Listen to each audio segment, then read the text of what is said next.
Hello my YouTube family, welcome back to my channel Shweta Rajput versatile. Guys, कैसे हैं आप लोग? आई विश भगवान से मैं यही प्रे करूंगी कि आप लोग स्वस्थ हों, मेरे जितने सब्सक्राइबर हों वो खुशहाल हों। तो चलिए, आज मैं आपको जो कहानी सुनाने जा रही हूँ वो है मुंशी प्रेमचंद्र की कहानी दिल की रानी। अगर आपने पढ़ी या सुनी है तो हमें कमेंट ज़रूर करिएगा। तो चलिए, बिना विलंब किए कहानी स्टार्ट करते हैं। जिन वीर तुर्कों के प्रखर प्रताप से ईसाई दुनिया कांप रही थी, उन्हीं का रक्त आज कुस्तुनतुनिया की गलियों में बह रहा है। वही कुस्तुनतुनिया जो 100 साल पहले तुर्कों के आतंक से आहत हो रहा था, आज उनके गर्म रक्त से अपना कलेजा ठंडा कर रहा है और तुर्की सेनापति 1 लाख सिपाहियों के साथ तैमूरी तेज के सामने अपनी किस्मत का फैसला सुनने के लिए खड़ा है। तैमूर ने विजय से भरी आंखें उठाई और सेनापति यजदानी की ओर देखकर सिंह के समान गरजा, क्या चाहते हो, जिंदगी या मौत?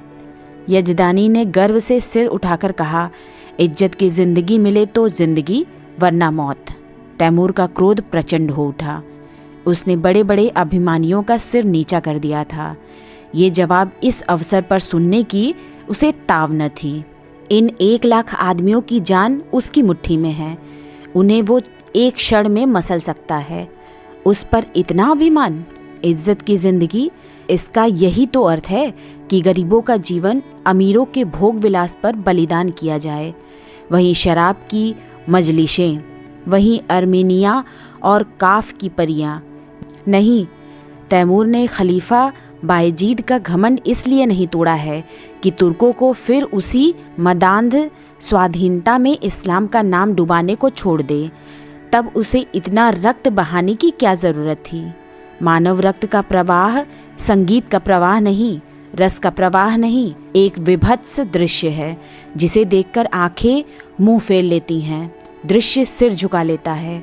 तैमूर हिंसक पशु नहीं है जो ये दृश्य देखने के लिए अपने जीवन की बाजी लगा दे। वो अपने शब्दों में धिक्कार भरकर बोला, जिसे तुम इज्जत की जिंदगी कहते हो वो गुनाह और जहन्नुम की जिंदगी है। यजदानी को तैमूर से दया या क्षमा की आशा न थी। उसकी या उसके योद्धाओं की जान किसी तरह नहीं बच सकती। फिर ये क्यों दबे और क्यों न जान पर खेलकर तैमूर के प्रति उसके मन में जो घृणा है उसे प्रकट कर दे। उसने एक बार कातर नेत्रों से उस रूपवान युवक की ओर देखा जो उसके पीछे खड़ा जैसे अपनी जवानी की लगाम खींच रहा था। सान पर चढ़े हुए इस्पात के समान उसके अंग अंग से अतुल क्रोध की चिंगारियां निकल रही थीं। यजदानी ने उसकी सूरत देखी और जैसे अपनी खींची हुई तलवार म्यान में कर ली और खून के घूंट पीकर बोला, जहांपना, इस वक्त फतहमंद है, लेकिन अपराध क्षमा हो तो कुछ कह दूं कि अपने जीवन के विषय में तुर्कों को तातारियों से उपदेश लेने की ज़रूरत नहीं। दुनिया से अलग तातार के ऊसर मैदानों में न त्याग और व्रत की उपासना की जाती है और न मयस्सर होने वाले पदार्थों का बहिष्कार किया जा सकता है। पर जहाँ खुदा ने नेमतों की वर्षा की हो, वहाँ उन नेमतों का भोग न करना नाशुक्री है। अगर तलवार ही सभ्यता की सनद होती तो गाल कौम रोमनों से कहीं ज़्यादा सभ्य होती। तैमूर जोर से हंसा और उसके सिपाहियों ने तलवारों पर हाथ रख लिए। तैमूर का ठहाका मौत का ठहाका था या गिरने वाले वज्र का तड़ाका। तातार वाले पशु हैं क्यों? मैं ये नहीं कहता, तुम कहते हो खुद ने तुम्हें ऐश करने के लिए पैदा किया है। मैं कहता हूँ ये कुफ्र है। खुदा ने इंसाफ को बंदगी के लिए पैदा किया है और इसके खिलाफ जो कोई कुछ करता है वो काफिर है, जहन्नुमी है। रसूले पाक हमारी ज़िंदगी को पाक करने के लिए, हमें सच्चा इंसान बनाने के लिए आए थे, हमें हराम की तालीम देने नहीं। तैमूर दुनिया को इस कुफ्र से पाक कर देने का बीड़ा उठा चुका है। रसूले पाक के कदमों की कसम, मैं बेरहम नहीं हूँ, जालिम नहीं हूँ, खूंखार नहीं हूँ, लेकिन कुफ्र की सज़ा मेरे ईमान में मौत के सिवा कुछ नहीं है। उसने तातारी सिपह सलार की तरफ कातिल नज़रों से देखा और तत्क्षण एक देव सा आदमी तलवार सौंतकर यजदानी के सिर पर आ पहुंचा। तातारी सेना भी तलवारें खींच खींच कर तुर्की सेना पर टूट पड़ी और दम के दम में कितनी ही लाशें ज़मीन पर फड़कने लगीं। अब दूसरे सीन में क्या होता है ये सुनते हैं। सहसा वहीं रूपवान युवक जो यजदानी के पीछे खड़ा था आगे बढ़कर तैमूर के सामने आया और जैसे मौत को अपनी दोनों बंधी हुई मुट्ठियों में मसलता हुआ बोला, ऐ अपने को मुसलमान कहने वाले बादशाह, क्या यही वो इस्लाम है जिसकी तबलीग का तूने बीड़ा उठाया है? इस्लाम की यही तालीम है कि तू उन बहादुरों का इस बेदर्दी से खून बहाए जिन्होंने इसके सिवा कोई गुनाह नहीं किया कि अपने खलीफा और मुल्क की हिमायत की। चारों तरफ सन्नाटा छा गया। एक युवक जिसकी अभी मसें भी न भीगी थी तैमूर जैसे तेजस्वी बादशाह का इतने खुले हुए शब्दों में तिरस्कार करे और उसकी ज़बान तालू से न खिंचवा ली जाए। सभी स्तंभित हो रहे थे और तैमूर सम्मोहित सा बैठा उस युवक की ओर ताक रहा था। युवक ने तातारी सिपाहियों की तरफ, जिनके चेहरों पर कौतूहल में प्रोत्साहन झलक रहा था, देखा और बोला, तू इन मुसलमानों को काफिर कहता है और समझता है कि तू इन्हें कत्ल करके खुदा और इस्लाम की खिदमत कर रहा है। मैं तुझसे पूछता हूँ, अगर वो लोग जो खुदा के सिवा और किसी के सामने सिजदा नहीं करते, जो रसूल पाक को अपना रहबर समझते हैं, मुसलमान नहीं तो कौन मुसलमान है? मैं कहता हूँ हम काफिर सही, लेकिन तेरे तो हैं। क्या इस्लाम जंजीरों से बंधे हुए कैदियों के कत्ल की इजाज़त देता है? खुदा ने अगर तुझे ताकत दी है, अख्तियार दिया है, तो क्या इसीलिए कि तू खुदा के बंदों का खून बहाए? क्या गुनहगारों को कत्ल करके तू उन्हें सीधे रास्ते पर ले जाएगा? तूने कितनी बेरहमी से 70,000 बहादुर तुर्कों को धोखा देकर सुरंग से उड़वा दिया और उनके मासूम बच्चों और निरपराध स्त्रियों को अनाथ कर दिया। तुझे कुछ अनुमान है? क्या यही कारनामे हैं जिन पर तू अपने मुसलमान होने का गर्व करता है? क्या इसी कत्ल, खून और बहते दरिया से तू दुनिया में अपना नाम रोशन करेगा? तूने तुर्कों के खून बहते दरिया में अपने घोड़ों के सुम नहीं भिगाए हैं, बल्कि इस्लाम को जड़ से खोदकर फेंक दिया है। ये वीर तुर्कों का ही आत्मोत्सर्ग है जिसने यूरोप में इस्लाम की तौहीद फैलाई। आज सूफिया के गर्जों में तुझे अल्लाह अकबर की सदा सुनाई दे रही है। सारा यूरोप इस्लाम का स्वागत करने को तैयार है। क्या ये कारनामे इसी लायक हैं कि उनका ये इनाम मिले? इस ख्याल को दिल से निकाल दे कि तू खुनरेजी से इस्लाम की खिदमत कर रहा है। एक दिन तुझे भी परवरदिगार के सामने अपने कर्मों का जवाब देना पड़ेगा और तेरा कोई उज्र न सुना जाएगा, क्योंकि अगर तुझ में अब भी नेक और बद की तमीज़ बाकी है तो अपने दिल से पूछ, तूने ये जिहाद खुदा की राह में किया या अपनी हविस के लिए? और मैं जानता हूँ तुझे वो जवाब मिलेगा। वो तेरी गर्दन शर्म से झुका देगा। खलीफा अभी सिर झुकाए ही था कि यजदानी ने कांपते हुए शब्दों में अर्ज की, जहाँ पना ये गुलाम का लड़का है, इसके दिमाग में कुछ फितूर है। हुजूर, इसकी गुस्ताखियों को मुआफ़ करें, मैं उसकी सज़ा झेलने को तैयार हूँ। तैमूर उस युवक के चेहरे की तरफ स्थिर नेत्रों से देख रहा था।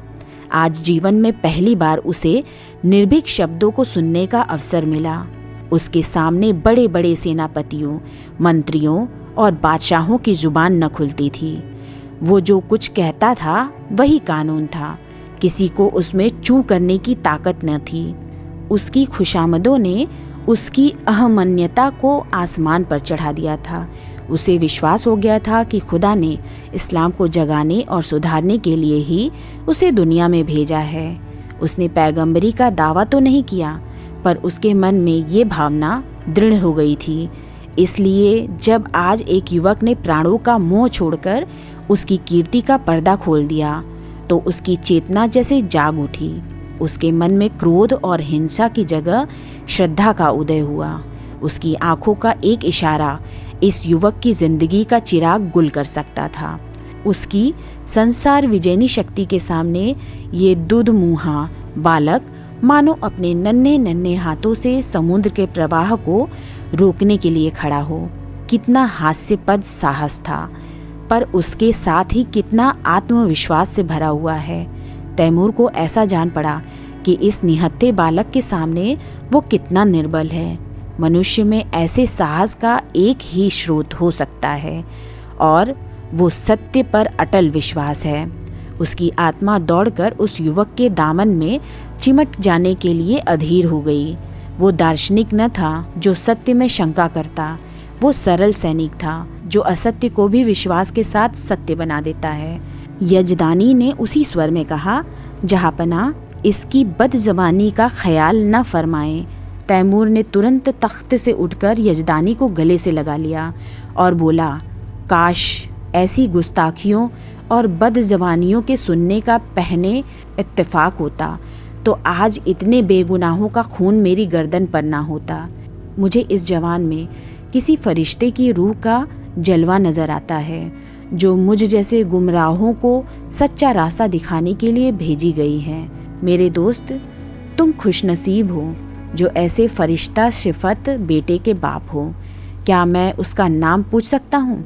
यजदानी पहले आतशपरस्त था, पीछे मुसलमान हो गया था, पर अभी तक कभी कभी उसके मन में शंकाएं उठती रहती थी कि उसने क्यों इस्लाम कबूल किया। जो कैदी फांसी के तख्ते पर खड़ा सूखा जा रहा था कि एक क्षण में रस्सी उसकी गर्दन में पड़ेगी और वो लटकता रह जाएगा। उसे जैसे किसी फरिश्ते ने गोद में ले लिया। वो गद कंठ से बोला, उसे हबीब कहते हैं। तैमूर ने युवक के सामने जाकर उसका हाथ पकड़ लिया और उसे आंखों से लगाता हुआ बोला, मेरे जवान दोस्त, तुम सचमुच खुदा के हबीब हो। मैं वो गुनहगार हूँ जिसने अपनी जहालत में हमेशा अपने गुनाहों को सबाब समझा, इसलिए कि मुझसे कहा जाता था तेरी जात बेऐब है। आज मुझे ये मालूम हुआ कि मेरे हाथों इस्लाम को कितना नुकसान पहुँचा। आज से मैं तुम्हारा दामन पकड़ता हूँ। तुम ही मेरे खिज्र, तुम ही मेरे रहनुमा हो। मुझे यकीन हो गया है कि तुम्हारे ही वसीले से मैं खुदा की दरगाह तक पहुँच सकता हूँ। ये कहते हुए उसने युवक के चेहरे पर नज़र डाली तो उस पर शर्म की लाली छाई हुई थी। उस कठोरता की जगह मधुर संकोच झलक रहा था। युवक ने सिर झुकाकर कहा, ये हुजूर की कदरदानी है, वरना मेरी क्या हस्ती है। तैमूर ने उसे खींचकर अपनी बगल के तख्त पर बिठा दिया और अपने सेनापति को हुक्म दिया, सारे तुर्क कैदी छोड़ दिए जाएं, उनके हथियार वापस कर दिए जाएं और जो माल लूटा गया है वो सिपाहियों में बराबर बांट दिया जाए। वज़ीर तो इधर इस हुक्म की तालीम करने लगा, उधर तैमूर हबीब का हाथ पकड़े हुए अपने खेमे में गया और दोनों मेहमानों की दावत का प्रबंध करने लगा। और जब भोजन समाप्त हो गया तो उसने अपने जीवन की सारी कथा रो रो कर कह सुनाई, जो आदि से अंत तक मिश्रित पशुता और बर्बरता के कृत्यों से भरी हुई थी। और उसने ये सब कुछ इस भ्रम में किया कि वो ईश्वरीय आदेश का पालन कर रहा है। वो खुदा को कौन मुंह दिखाएगा। रोते रोते उसकी हिचकियाँ बंध गईं। अंत में उसने हबीब से कहा, मेरे जवान दोस्त, अब मेरा बेड़ा आप ही पार लगा सकते हैं। आपने मुझे राह दिखाई है तो मंजिल पर पहुंचाइए। मेरी बादशाहत को अब आप ही संभाल सकते हैं। मुझे अब मालूम हो गया है कि मैं उसे तबाही के रास्ते पर लिए जाता था। मेरी आपसे यही इल्तिजा है कि आप उसकी वजारत कबूल करें। देखिए, खुदा के लिए इनकार न कीजिएगा, वरना मैं कहीं का न रहूँगा। यजदानी ने अर्ज की, हुजूर, इतनी कदरदानी फरमाते हैं तो आपकी इनायत है, लेकिन अभी इस लड़के की उम्र ही क्या है। वजारत की खिदमत ये क्या अंजाम दे सकेगा। अभी तो इसकी तालीम के दिन हैं। इधर से इनकार होता रहा और उधर तैमूर आग्रह करता रहा। यजदानी इनकार तो कर रहे थे पर छाती फूली जाती थी। मूसा आग लेने गए थे, पैगंबरी मिल गई। कहाँ मौत के मुंह में जा रहे थे, वजारत मिल गई। लेकिन ये शंका भी थी कि ऐसे अस्थिर चित्त आदमी का क्या ठिकाना। आज खुश हुए वजारत देने को तैयार हैं, कल नाराज हो गए तो जान की खैरियत नहीं। उन्हें हबीब की लियाकत पर भरोसा था, फिर भी जी डरता था कि वीराने देश में ना जाने कैसी पड़े कैसी ना पड़े। दरबार वालों में षड्यंत्र होते ही रहते हैं। हबीब नेक है, समझदार है, अवसर पहचानता है, लेकिन वो तजर्बा कहाँ से लाएगा जो उम्र से ही आता है। उन्होंने इस प्रश्न पर विचार करने के लिए एक दिन की मोहलत मांगी और रुखसत हुए। अब आगे और सुनते हैं। हबीब यजदानी का लड़का नहीं, लड़की थी। उसका नाम उम्मुतुल हबीब था। जिस वक्त यजदानी और उसकी पत्नी मुसलमान हुए तो लड़की की उम्र कुल 12 साल की थी, पर प्रकृति ने उसे बुद्धि और प्रतिभा के साथ विचार स्वतंत्र भी प्रदान किया था। वो जब तक सत्यासत्य की परीक्षा न कर लेती कोई बात स्वीकार न करती। माँ बाप के धर्म परिवर्तन से उसे अशांति तो हुई, पर जब तक इस्लाम का अच्छी तरह अध्ययन न कर ले वो केवल माँ बाप को खुश करने के लिए इस्लाम की दीक्षा नहीं ले सकती थी। माँ बाप भी उस पर किसी तरह का दबाव न डालना चाहते थे। जैसे उन्हें अपने धर्म को बदल लेने का अधिकार है, वैसे ही उसे अपने धर्म पर आरूढ़ रहने का भी अधिकार है। लड़की को संतोष हुआ, लेकिन उसने इस्लाम और जरथुश्ते धर्म दोनों ही का तुलनात्मक अध्ययन आरंभ किया और पूरे 2 साल के अन्वेषण और परीक्षण के बाद उसने भी इस्लाम की दीक्षा ले ली। माता पिता फूले न समाये। लड़की उनके दबाव से मुसलमान नहीं हुई है, बल्कि स्वेच्छा से, स्वाध्याय से और ईमान से। 2 साल तक उन्हें जो शंका घेरे रहती थी वो मिट गई। यजदानी के कोई पुत्र न था और उस युग में जबकि आदमी की तलवार ही सबसे बड़ी अदालत थी, पुत्र का न रहना संसार का सबसे बड़ा दुर्भाग्य था। यजदानी बेटे का अरमान बेटी से पूरा करने लगा। लड़कों ही की भांति उसकी शिक्षा दीक्षा होने लगी। वो बालकों के से कपड़े पहनती, घोड़े पर सवार होती, शस्त्र विद्या सीखती और अपने बाप के साथ अक्सर खलीफा बायजीद के महलों में जाती और राजकुमारी के साथ शिकार खेलने जाती। इसके साथ ही वो दर्शन, काव्य, विज्ञान और आध्यात्म का भी अभ्यास करती थी। यहाँ तक कि 16वें वर्ष में वो फौजी विद्यालय में दाखिल हो गई और 2 साल के अंदर वहाँ की सबसे ऊंची परीक्षा पास करके फौज में नौकर हो गई। शस्त्र विद्या और सेना संचालन कला में इतनी निपुण थी और खलीफा बायजीद उसके चरित्र से इतना प्रसन्न था कि पहले ही पहल उसे 1 हज़ारी मनसब मिल गया। ऐसी युवती के चाहने वालों की क्या कमी। उसके साथ के कितने ही अफसर, राज परिवार के कितने ही युवक उस पर प्राण देते थे, पर कोई उसकी नज़रों में न जचता था। नित्य ही निकाह के पैगाम आते थे, पर वो हमेशा इनकार कर देती थी। वैवाहिक जीवन ही से उसे अरुचि थी कि युवतियाँ कितने अरमानों से ब्याह कर लाई जाती हैं और फिर कितने निरादर से महलों में बंद कर दी जाती हैं। उनका भाग्य पुरुषों की दया के अधीन है। अक्सर ऊंचे घरानों की महिलाओं से उसको मिलने जुलने का अवसर मिलता था। उनके मुख से उनकी करुणा कथा सुनकर वो वैवाहिक पराधीनता से और भी घृणा करने लगी थी और यजदानी उसकी स्वाधीनता में बिल्कुल बांधा न देता था। लड़की स्वाधीन है, उसकी इच्छा हो विवाह करे या कुंवारी रहे, वो अपनी आप मुख्तार है। उसके पास पैगाम आते तो वो साफ जवाब दे देता, मैं इस बारे में कुछ नहीं जानता, इसका फैसला वही करेगी। यद्यपि एक युवती का पुरुष वेश में रहना, युवकों से मिलना जुलना समाज में आलोचना का विषय था, पर यजदानी और उसकी स्त्री दोनों ही को उसके सत्यत्व पर विश्वास था। हबीब के व्यवहार और आचार में उन्हें कोई ऐसी बात नज़र न आती थी जिससे उन्हें किसी तरह की शंका होती। यौवन की आंधी और लालसाओं के तूफान में वो 24 वर्षों की वीरबाला अपने हृदय की संपत्ति लिए अटल और अजेय खड़ी थी, मानो सभी युवक उसके सगे भाई हैं। चलिए अब अगले पैरा में दृष्टि डालते हैं। कुस्तुनतुनिया में कितनी खुशियां मनाई गई, हबीब का कितना सम्मान और स्वागत हुआ। उसे कितनी बधाइयाँ मिली, ये सब लिखने की बात नहीं। शहर तबाह हुआ जाता था। संभव था आज उसके महलों और बाजारों से आग की लपटें निकलती होती।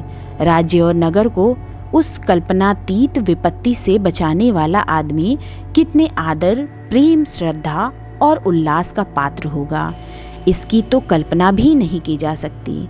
उस पर कितने फूलों और कितने लाल जवाहरों की वर्षा हुई, इसका अनुमान तो कोई कवि ही कर सकता है। और नगर की महिलाएं हृदय के अक्षय भंडार से आशीषें निकाल निकाल कर उस पर लुटाती थीं और गर्व से फूली हुई उसका मुंह निहार कर अपने को धन्य मानती थी। उसने देवियों का मस्तक ऊंचा कर दिया था। रात को तैमूर के प्रस्ताव पर विचार होने लगा। सामने गद्देदार कुर्सी पर यजदानी था, सौम्य, विशाल और तेजस्वी। उसकी दाहिनी तरफ उसकी पत्नी थी, ईरानी लिबास में, आंखों में दया और विश्वास की ज्योति भरे हुए। बाईं तरफ उम्मुतुल हबीब थी, जो इस समय रमणी वेश में मोहिनी बनी हुई थी, ब्रह्मचर्य के तेज से दीप्त। यजदानी ने प्रस्ताव का विरोध करते हुए कहा, मैं अपनी तरफ से कुछ नहीं कहना चाहता, लेकिन यदि मुझे सलाह देने का अधिकार है तो मैं स्पष्ट कहता हूँ कि तुम्हें इस प्रस्ताव को कभी स्वीकार न करना चाहिए। तैमूर से ये बात बहुत दिन तक छिपी नहीं रह सकती कि तुम क्या हो, उस वक्त क्या परिस्थिति होगी मैं नहीं कह सकता, और यहाँ इस विषय में जो कुछ टीकाएं होंगी वो तुम मुझसे ज़्यादा जानती हो। यहाँ मैं मौजूद था और कुत्सा को मुंह न खोलने देता था, पर वहाँ तुम मुझसे ज़्यादा जानती हो। तुम अकेली रहोगी और कुत्सा को मनमाने आरोप करने का अवसर मिलता रहेगा। उसकी पत्नी स्वेच्छा को इतना महत्व न देना चाहती थी। बोली, मैंने सुना है तैमूर निगाहों का अच्छा आदमी नहीं है। मैं किसी तरह तुझे न जाने दूंगी। कोई बात हो जाए तो सारी दुनिया हंसे, यूं ही हंसने वाले क्या कम हैं। इसी तरह स्त्री पुरुष बड़ी देर तक ऊंच नीच सुझाते और तरह तरह की शंकाएं करते रहे, लेकिन हबीब मौन साधे बैठी हुई थी। यजदानी ने समझा हबीब भी उनसे सहमत है। इनकार की सूचना देने के लिए ही था कि हबीब ने पूछा, आप तैमूर से क्या कहेंगे? यही जो यहाँ तय हुआ? मैंने तो अभी कुछ नहीं कहा। मैंने तो समझा तुम भी हमसे सहमत हो। जी नहीं, आप उनसे जाकर कह दें मैं स्वीकार करती हूँ। माता ने छाती पर हाथ रखकर कहा, ये क्या गजब करती है बेटी, सोच तो दुनिया क्या कहेगी। यजदानी भी सिर थामकर बैठ गए, मानो हृदय में गोली लग गई हो। मुंह से एक शब्द भी न निकला। हबीब त्योरियों पर बल डालकर बोली, अम्मी जान, मैं आपके हुक्म से जौ भर भी मुंह नहीं फेरना चाहती। आपको पूरा अख्तियार है, मुझे जाने दें या न दें, लेकिन मुल्क की खिदमत का ऐसा मौका शायद मुझे ज़िंदगी में फिर ना मिले। इस मौके को हाथ से खो देने का अफसोस मुझे उम्र भर रहेगा। मुझे यकीन है कि अमीर तैमूर को मैं अपनी दियानत, बेगर्जी और सच्ची वफादारी से इंसान बना सकती हूँ, और शायद उसके हाथों खुदा के बंदों का खून इतनी कसरत से ना बहे। वो दिलेर है मगर बेरहम नहीं। कोई दिलेर आदमी बेरहम नहीं हो सकता। उसने अब तक जो कुछ किया है मजहब के अंधे जोश में किया है। आज खुदा ने मुझे वो मौका दिया है कि मैं उसे दिखा दूं कि मजहब खिदमत का नाम है, लूट और कत्ल का नहीं। अपने बारे में मुझे मुतलक अंदेशा नहीं है। मैं अपनी हिफाजत आप कर सकती हूँ। मुझे दावा है कि अपने फ़र्ज को नेक नियति से अदा करके मैं दुश्मनों की ज़ुबान भी बंद कर सकती हूँ, और मान लीजिए मुझे नाकामी भी हो तो क्या सच्चाई और हक़ के लिए कुर्बान हो जाना ज़िंदगी के सबसे शानदार फ़तह नहीं है? अब तक मैंने जिस उसूल पर ज़िंदगी बसर की है उसने मुझे धोखा नहीं दिया, और उसी के फैज़ से आज मुझे ये दर्जा हासिल हुआ है जो बड़े बड़ों के लिए ज़िंदगी का ख्याल है। मेरे आजमाए हुए दोस्त मुझे कभी धोखा नहीं दे सकते। तैमूर पर मेरी हकीकत खुल भी जाए तो क्या खौफ, मेरी तलवार मेरी हिफाजत कर सकती है। शादी पर मेरे ख्याल आपको मालूम है। अगर मुझे कोई ऐसा आदमी मिलेगा जिसे मेरी रूह कबूल करती हो जिसकी जात अपनी हस्ती को खोकर मैं अपनी रूह को ऊंचा उठा सकूं, तो मैं उसके कदमों पर गिरकर अपने को उसकी नज़र कर दूंगी। यजदानी ने खुश होकर बेटी को गले लगा लिया। उसकी स्त्री इतनी जल्द आश्वस्त न हो सकी। वो किसी तरह बेटी को अकेली ना छोड़ेगी, उसके साथ वो भी जाएगी। अब चलिए अगले दृश्य पर दृष्टि डालते हैं। कई महीने गुजर गए। युवक हबीब तैमूर का वज़ीर है, लेकिन वास्तव में वही बादशाह है। तैमूर उसी की आँखों से देखता है, उसी के कानों से सुनता है और उसी की अक्ल से सोचता है। वो चाहता है हबीब आठों पहर उसके पास रहे। उसके सामीप्य में उसे स्वर्ग का सा सुख मिलता है। समंदर कंद में एक प्राणी भी ऐसा नहीं जो उससे जलता हो। उसके बर्ताव ने सभी को मुग्ध कर लिया है, क्योंकि वो इंसाफ से जौ भर भी कदम नहीं हटाता। जो लोग उसके हाथों चलती हुई न्याय की चक्की में पिस जाते हैं, वे भी उससे सद्भाव ही रखते हैं, क्योंकि वो न्याय को ज़रूरत से ज़्यादा कटु नहीं होने देता। संध्या हो गई थी। राज्य कर्मचारी जा चुके थे। क्षमादान में मोम की बत्तियां जल रही थीं। अगर की सुगंध से सारा दीवान खाना महक रहा था। हबीब उठने को ही था कि चौबदार ने खबर दी, हुजूर जहाँपनाह तशरीफ़ ला रहे हैं। हबीब इस खबर से कुछ प्रसन्न नहीं हुआ। अन्य मंत्रियों की भांति वो तैमूर की सोहबत का भूखा नहीं है। वो हमेशा तैमूर से दूर रहने की चेष्टा करता है। ऐसा शायद ही कभी हुआ हो कि उसने शाही दस्तरखान पर भोजन किया हो। तैमूर की मजलिसों में भी वो कभी शरीक नहीं होता। उसे जब शांति मिलती है तब एकांत में अपने माता के पास बैठकर दिन भर का माजरा उससे कहता है और वो उस पर अपनी पसंद की मुहर लगा देती है। उसने द्वार पर जाकर तैमूर का स्वागत किया। तैमूर ने मसनद पर बैठते हुए कहा, मुझे ताज्जुब होता है कि तुम इस जवानी में जाहिदों की सी ज़िंदगी कैसे बसर करते हो हबीब। खुदा ने तुम्हें वो हुस्न दिया है कि हसीन से हसीन नाजनीन भी तुम्हारी माशूक बनकर अपने को खुशनसीब समझेंगी। मालूम नहीं तुम्हें खबर है या नहीं, जब तुम अपने मशकी घोड़े पर सवार होकर निकलते हो तो समरकंद की खिड़कियों पर हज़ारों आंखें तुम्हारी एक झलक देखने के लिए मुंतजिर बैठी रहती हैं, पर तुम्हें किसी तरफ आंखें उठाते नहीं देखा। मेरा खुदा गवाह है, मैं कितना चाहता हूँ कि तुम्हारे कदमों के नक्शे पर चलूँ, पर दुनिया मेरी गर्दन नहीं छोड़ती। मैं चाहता हूँ जैसे तुम दुनिया में रहकर भी दुनिया से अलग रहते हो, वैसे मैं भी रहूँ, लेकिन मेरे पास न वो दिल है न वो दिमाग है।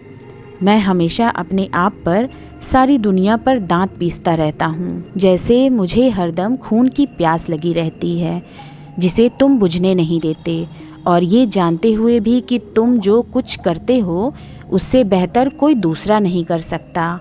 मैं अपने गुस्से को काबू में नहीं कर सकता। तुम जिधर से निकलते हो मोहब्बत और रोशनी फैला देते हो। जिसको तुम्हारा दुश्मन होना चाहिए वो तुम्हारा दोस्त है।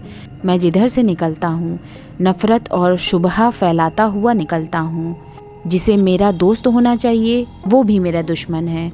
दुनिया में बस एक ही जगह है जहाँ मुझे आफ़ियत मिलती है। अगर तुम मुझे समझते हो कि ताज और तख्त मेरे रास्ते के रोड़े हैं, तो खुदा की कसम मैं आज इन पर लात मार दूँ। मैं आज तुम्हारे पास यही दरख्वास्त लेकर आया हूँ कि तुम मुझे वो रास्ता दिखाओ जिससे मैं सच्ची खुशी पा सकूँ।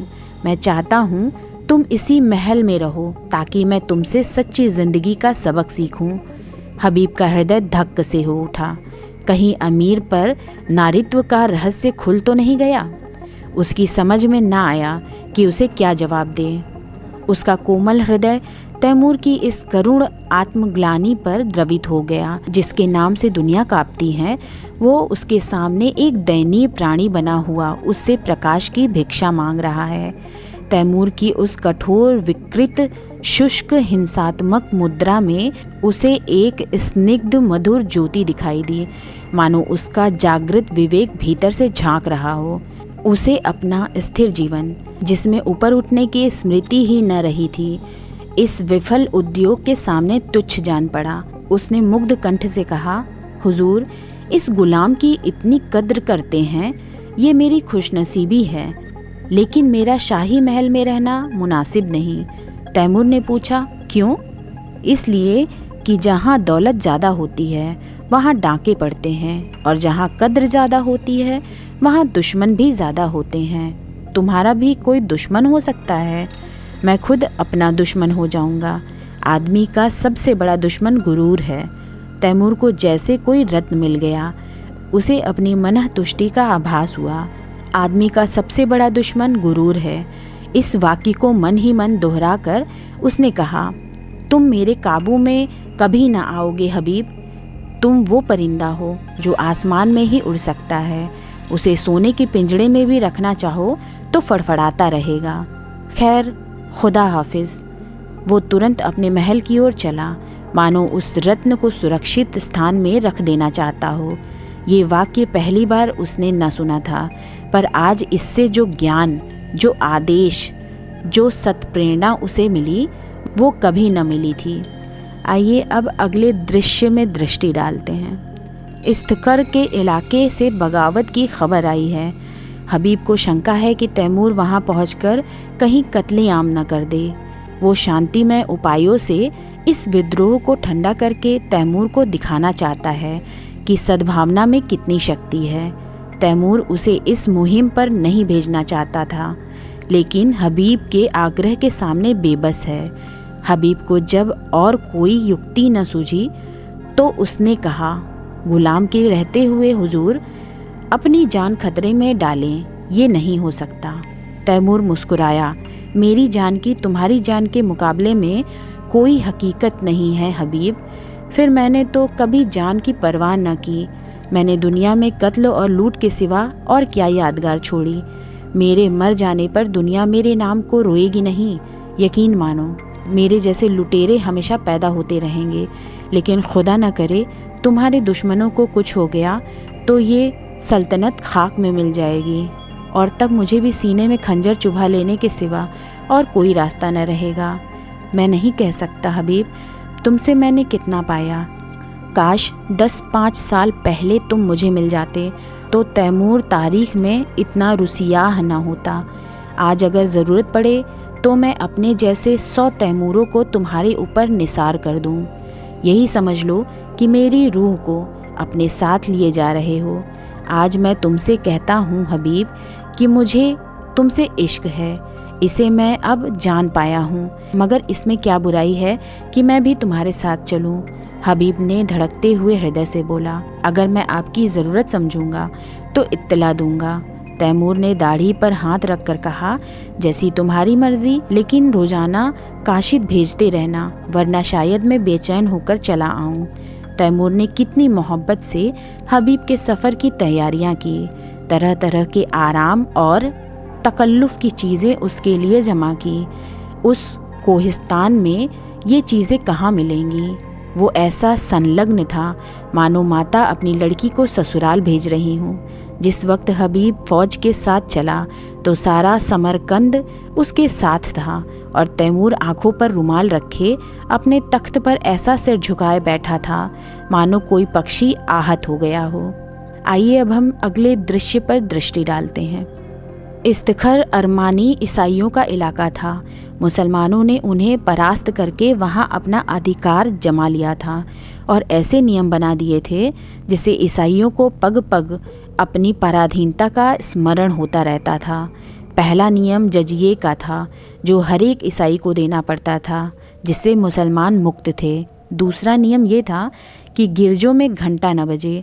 तीसरा नियम मदिरा का था, जिसे मुसलमान हराम समझते थे। ईसाइयों ने इन नियमों का क्रियात्मक विरोध किया, और जब मुसलमान अधिकारियों ने शस्त्र बल से काम लेना चाहा तो ईसाइयों ने बगावत कर दी। मुसलमान सूबेदार को कैद कर लिया और किले पर सलीबी झंडा उड़ने लगा। हबीब को यहाँ आज दूसरा दिन है, पर इस समस्या को कैसे हल करे? उसका उदार हृदय कहता था, ईसाइयों पर इन बंधनों का कोई अर्थ नहीं।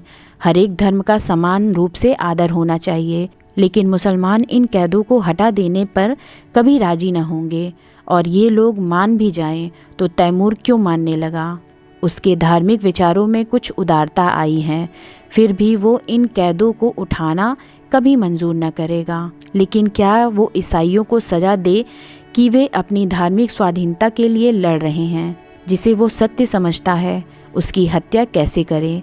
नहीं, उसे सत्य का पालन करना होगा, चाहे इसका नतीजा कुछ भी हो। अमीर समझेंगे मैं ज़रूरत से ज़्यादा बढ़ा रहा हूँ, कोई मुजायका नहीं।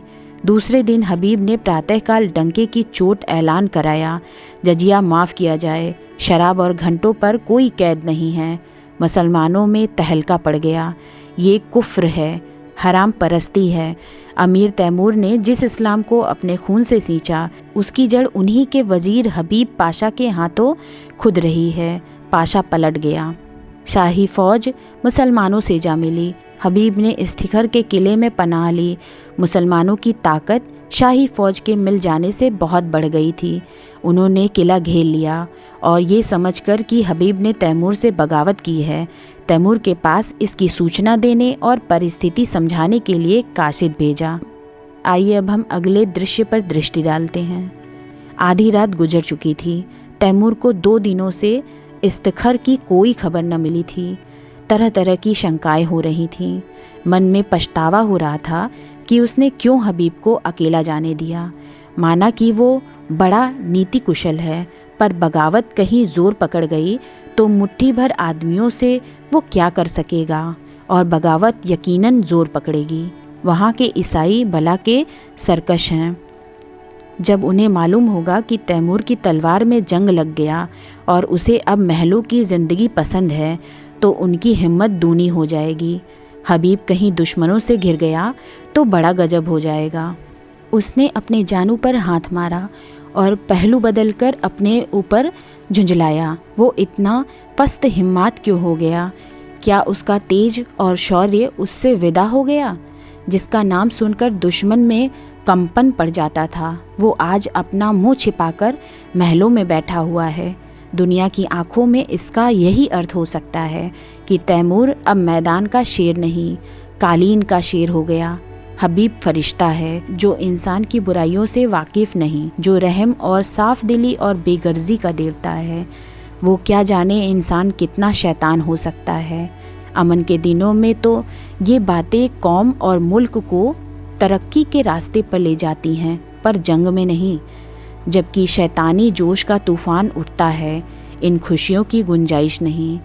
उस वक्त तो उसी की जीत होती है जो इंसानी खून का रंग खेले, खेतों खलिहानों को जलाए, जंगलों को बसाए और बस्तियों को वीरान करे। अमन का कानून जंग के कानून से जुदा है। सहसा जोबदार ने इस्तिखर से एक काशिद के आने की खबर दी। काशिद ने ज़मीन चूमी और एक किनारे अदब से खड़ा हो गया। तैमूर का रौब ऐसा छा गया कि जो कुछ कहने आया था वो भूल गया। तैमूर ने त्योरियां चढ़ाकर पूछा, क्या खबर लाया है? 3 दिन के बाद आया भी तो इतनी रात गए। काशिद ने फिर जमीन चूमी और बोला, खुदाबंद वजीर साहब ने जजिया मुआफ़ कर दिया। तैमूर गरज उठा, क्या कहता है? जजिया माफ़ कर दिया? हाँ खुदाबंद। किसने? वजीर साहब ने। किसके हुक्म से? अपने हुक्म से हुजूर। और हुजूर शराब का भी हुक्म दे दिया। गिरजों में घंटे बजाने का भी हुक्म हो गया है। और खुदाबंद ईसाइयों से मिलकर मुसलमानों पर हमला कर दिया। तो मैं क्या करूं?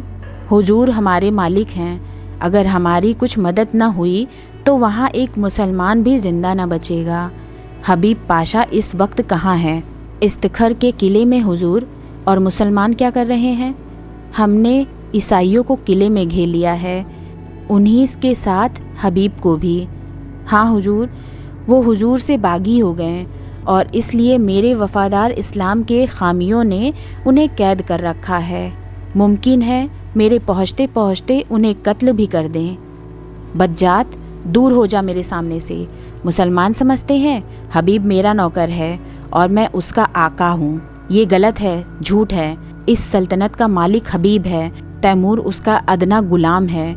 उसके फैसले में तैमूर दस्तंदाजी नहीं कर सकता। बेशक जजिया मुआफ़ होना चाहिए। मुझे मजाज नहीं कि दूसरे मजहब वालों से उनके ईसाई का तावान लूँ। कोई मजाज नहीं है।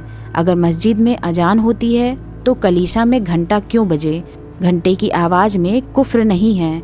काफिर वो है जो दूसरों का हक छीन ले, जो गरीबों को सताए, दगाबाज हो, खुदगर्ज हो।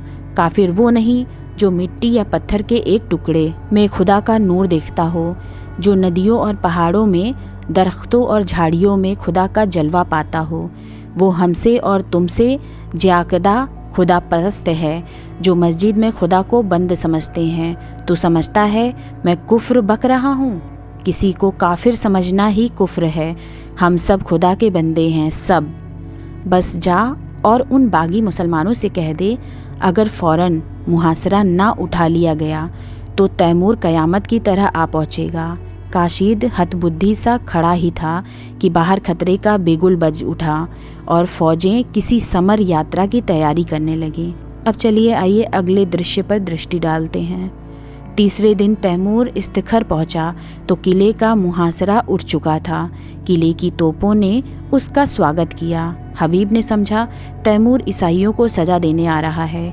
ईसाइयों के हाथ पांव फूले हुए थे, मगर हबीब मुकाबले के लिए तैयार था। ईसाइयों के स्वप्न की रक्षा में यदि जान भी जाए तो कोई गम नहीं। इस मामले पर किसी तरह का समझौता नहीं हो सकता। तैमूर अगर तलवार से काम लेना चाहता है तो उसका जवाब तलवार से दिया जाएगा। मगर ये क्या बात है, शाही फौज सफ़ेद झंडा दिखा रही है। तैमूर लड़ने नहीं, सुलह करने आया है। उसका स्वागत दूसरी तरह का होगा। ईसाई सरदारों को साथ लिए हबीब किले के बाहर निकला। तैमूर अकेला घोड़े पर सवार चला आ रहा था। हबीब घोड़े से उतरकर आदाब बजा लाया। तैमूर घोड़े से उतर पड़ा और हबीब का माथा चूम लिया और बोला, मैं सब सुन चुका हूँ हबीब, तुमने बहुत अच्छा किया और वही किया जो तुम्हारे सिवा दूसरा नहीं कर सकता था। मुझे जजिया लेने का या ईसाइयों से मजहबी हक छीनने का कोई मजाज न था। मैं आज दरबार करके इन बातों की तस्दीक कर दूंगा और तब मैं एक ऐसी तजवीज़ बताऊंगा जो कई दिन से मेरे जहन में आ रही है और मुझे उम्मीद है कि तुम उसे मंजूर कर लोगे। मंजूर करना पड़ेगा। हबीब के चेहरे का रंग उड़ रहा था। कहीं हकीकत खुल तो नहीं गई? वो क्या तजवीज़ है? उसके मन में खलबली पड़ गई। तैमूर ने मुस्कुराकर पूछा, तुम मुझसे लड़ने को तैयार थे? हबीब ने शर्माते हुए कहा, हक के सामने अमीर तैमूर की भी कोई हकीकत नहीं। बेशक बेशक तुमने फरिश्तों का दिल है तो शेरों की हिम्मत भी है, लेकिन अफसोस यही है कि तुमने ये गुनाह ही क्यों किया कि तैमूर तुम्हारे फैसले को मनसूख कर सकता है।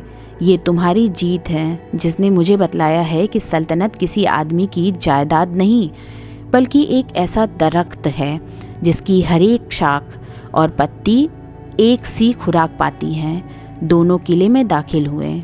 सूरज डूब चुका था। आन की आन में दरबार लग गया और उसमें तैमूर ने ईसाइयों के धार्मिक अधिकारों को स्वीकार किया।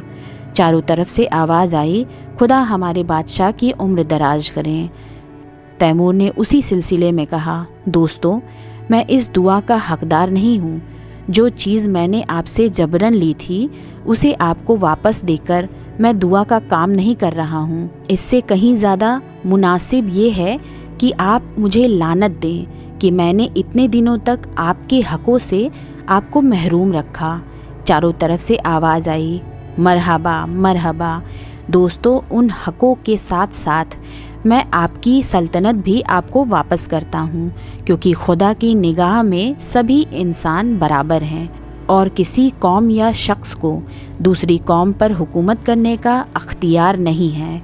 आज से आप अपने बादशाह हैं। मुझे उम्मीद है कि आप भी मुसलमान आबादी को उसके जायज़ हकों से महरूम न करेंगे। मगर कभी ऐसा मौका आए कि कोई जाबीर कौम आपकी आज़ादी छीनने की कोशिश करे तो तैमूर आपकी मदद करने को हमेशा तैयार रहेगा। तो आइए अब हम अगले दृश्य पर दृष्टि डालते हैं। किले में जश्न ख़त्म हो चुका है। उमरा और हुक्काम रुखसत हो चुके हैं। दीवाने खाक में सिर्फ तैमूर और हबीब रह गए हैं।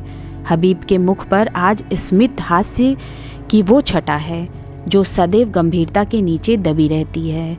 आज उसके कपालों पर जो लाली, आँखों में जो नशा, अंगों में जो चंचलता है वो और कभी नज़र नहीं आई थी। वो कई बार तैमूर से शोखियाँ कर चुका है, कई बार हंसी कर चुका है। उसकी युवती चेतना पद और अधिकार को भूलकर चहकती फिरती है। सहसा तैमूर ने कहा, हबीब, मैंने आज तक तुम्हारी हर एक बात मानी है। अब मैं तुमसे ये तजवीज़ करता हूँ जिसका मैंने जिक्र किया है, उसे तुम्हें कबूल करना पड़ेगा। हबीब ने धड़कते हुए हृदय से सिर झुकाकर कहा, फरमाइए। पहले वादा करो कि तुम कबूल करोगे। मैं तो आपका ग़ुलाम हूँ। नहीं, तुम मेरे मालिक हो, मेरी ज़िंदगी की रोशनी हो। तुमसे मैंने जितना फ़ौज पाया है उसका अंदाज़ा नहीं कर सकता। मैंने अब तक सल्तनत को अपनी ज़िंदगी की सबसे प्यारी चीज़ समझा था। इसके लिए मैंने वो सब कुछ किया जो मुझे ना करना चाहिए था। अपनों के खून से भी इन हाथों को दागदार किया, गैरों के खून से भी। मेरा काम अब ख़त्म हो चुका। मैंने बुनियाद जमा दी। इस पर महल बनाना तुम्हारा काम है। मेरी यही इल्तिजा है कि आज से तुम इस बादशाहत के अमीर हो जाओ, मेरी ज़िंदगी में भी और मरने के बाद भी। हबीब ने आकाश में उड़ते हुए कहा, इतना बड़ा बोझ, मेरे कंधे इतने मजबूत नहीं हैं। तैमूर ने दीन आग्रह के स्वर में कहा, नहीं मेरे प्यारे दोस्त, मेरी ये इल्तिजा माननी पड़ेगी। हबीब की आंखों में हंसी थी, अधरों में संकोच। उसने आहिस्ता से कहा, मंजूर है।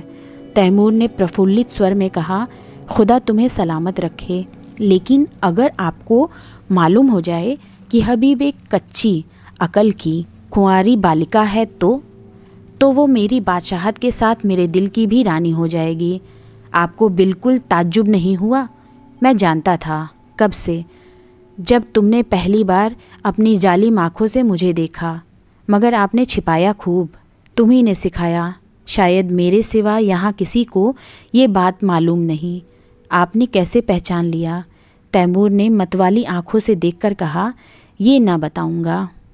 यही हबीब तैमूर की बेगम हमीदा के नाम से मशहूर हैं। तो ये थी कहानी। आपको ये मुंशी प्रेमचंद्र की कहानी कैसी लगी हमें कमेंट बॉक्स में कमेंट करके ज़रूर बताइएगा। अगर कहानी अच्छी लगे तो मेरे चैनल को सब्सक्राइब कर ले और बेल आइकन प्रेस करना बिल्कुल ना भूले, जिससे मेरे आगे आने वाले लेटेस्ट वीडियो की नोटिफिकेशन आपको तत्काल मिल सके। मेरे वीडियो को लाइक एंड कमेंट्स भी करें।